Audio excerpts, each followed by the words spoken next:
My dear friends, in the year 680, there was a battle in Islam that divided it into two major sects. It was a battle where there was no equality. On one side, there were only 72 people, and on the other side, there was an army of 100,000 soldiers. Naturally, the huge army killed those 72 people, but this battle changed the history of Islam forever. It gave rise to two things in the Islamic world: the division into Shia and Sunni, and Muharram, especially the 10th day, when people mourn the martyrdom of Husain, hurt themselves in grief, and take out processions in his memory. This was the Battle of Karbala. Very few battles in history have been like this. The Battle of Karbala is extremely important. Today, I will tell you the full story of this battle. What happened at Karbala? Who was Imam Husain, who is still remembered and honored? And what happened in the 600s that made the Caliph send an army of 100,000 against just 72 people? We'll also learn why Shia and Sunni still have conflicts. So, stay with me till the end, because if you don't know your history, how will you understand yourself? On 8 June 632, the last prophet of Islam, Prophet Muhammad, passed away. After his death, the responsibility of spreading Islam fell to the Caliph, the religious leader of Muslims. But after Muhammad's death, his followers were divided on who should be the next Caliph. One group believed that the Caliph should come from a prophet's family.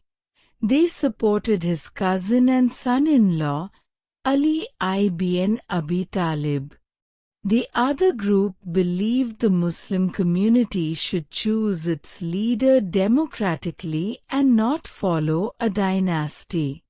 Thus, those who wanted a relative of the Prophet to become Caliph came to be known as Shia, and those who believed in community-based selection were called Sunni.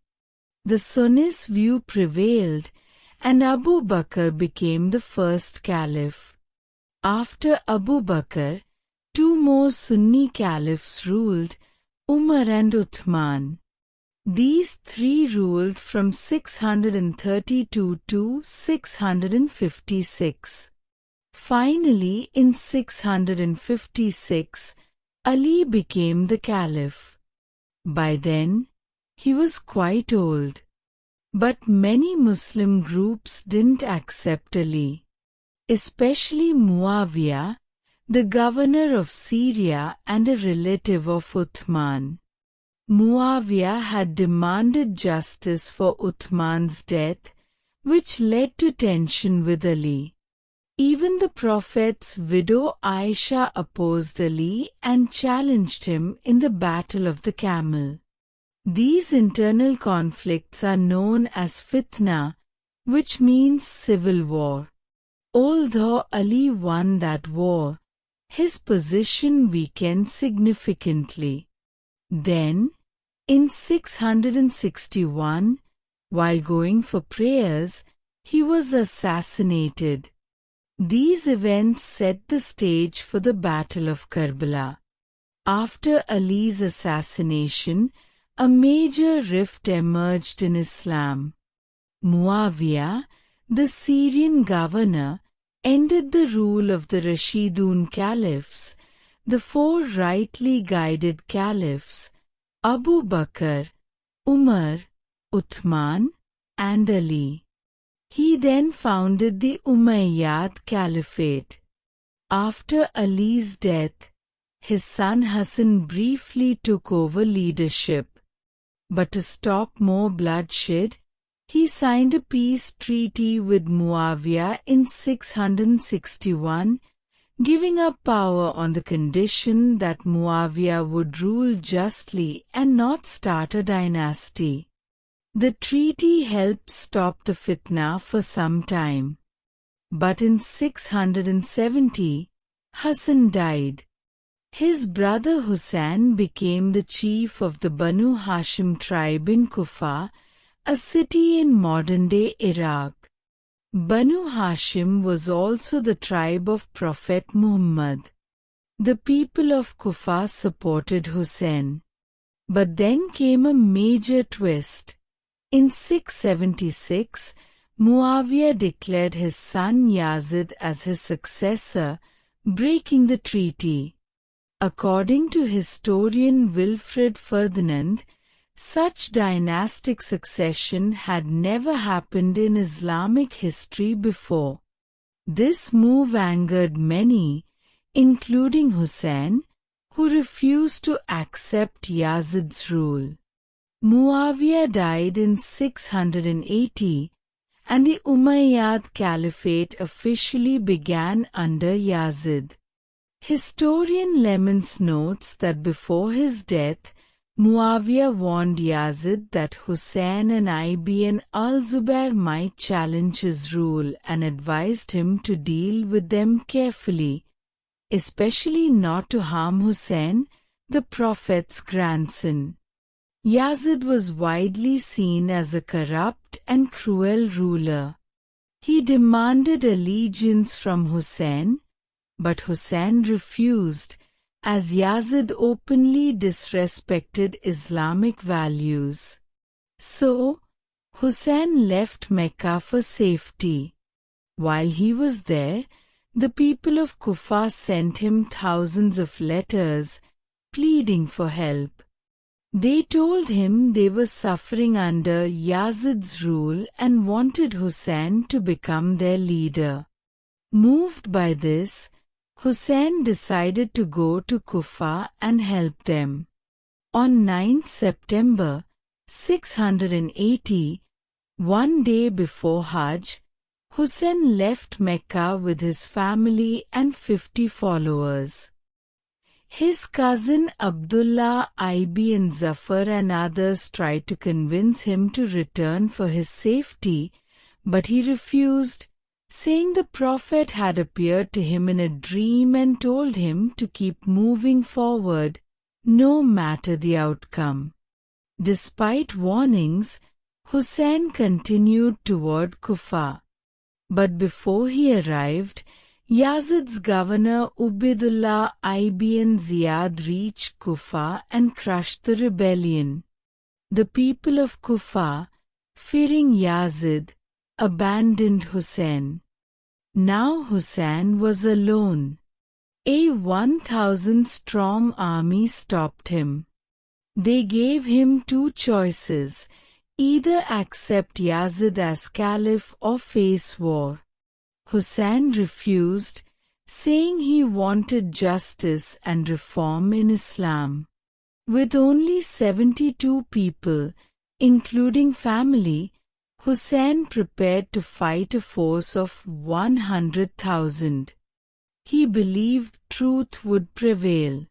They camped near Karbala, by the Euphrates River, on the second day of Muharram. For 8 days, Yazid's army tried to break them. On the 7th day, water supply was cut off by Yazid's commander Umar ibn Sa'ad, worsening the condition of Husain's group in the desert heat. Still, Husain refused to surrender. On the 9th night of Muharram, Yazid's army prepared for battle. Husain asked them to wait till morning so he could reflect more. That night, Husain told his followers they were free to leave under the cover of darkness. The enemy only wanted him. But no one left. Everyone chose to fight and die with him. They prepared for battle. They tied the tents together. dug a trench behind them, and filled it with wood to create a barrier with fire during the attack. Although Husain knew they couldn't win, he made all the preparations. Then came the 10th day of Muharram, the day of the Battle of Karbala. Husain's 72 people faced Yazid's massive army. They fought bravely, one by one. Husain's son Ali Akbar and his brother Abbas ibn Ali were both martyred. Abbas' death isn't detailed in early sources, but a famous Shia scholar, Sheikh al-Mufid, wrote in Al-Irshad that Abbas tried to get water but was surrounded and killed. Even Husain's small child, sitting in his lap, was struck by an arrow and died. One by one, all of Husain's companions were killed. Finally, Husain himself entered the battlefield, badly wounded by arrows and swords. He was surrounded and killed. A commander named Shimr ibn Ziljoshan beheaded Husain. Thus ended the Battle of Karbala. Around 70 to 72 of Husain's followers was killed. Among them were 20 members of Abu Talib's family, Husain's relatives, including his 2 sons, 6 brothers, and several nephews and grandchildren. After the battle, Husain's body was looted. His sword, clothes, and belongings were taken. His body was dragged by horses, and his head was sent to Yazid in Damascus. Even the women's jewelry and clothes were taken. A few days later, they were sent to Medina.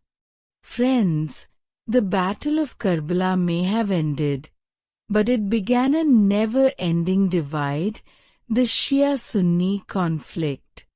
Karbala became a symbol of standing against injustice.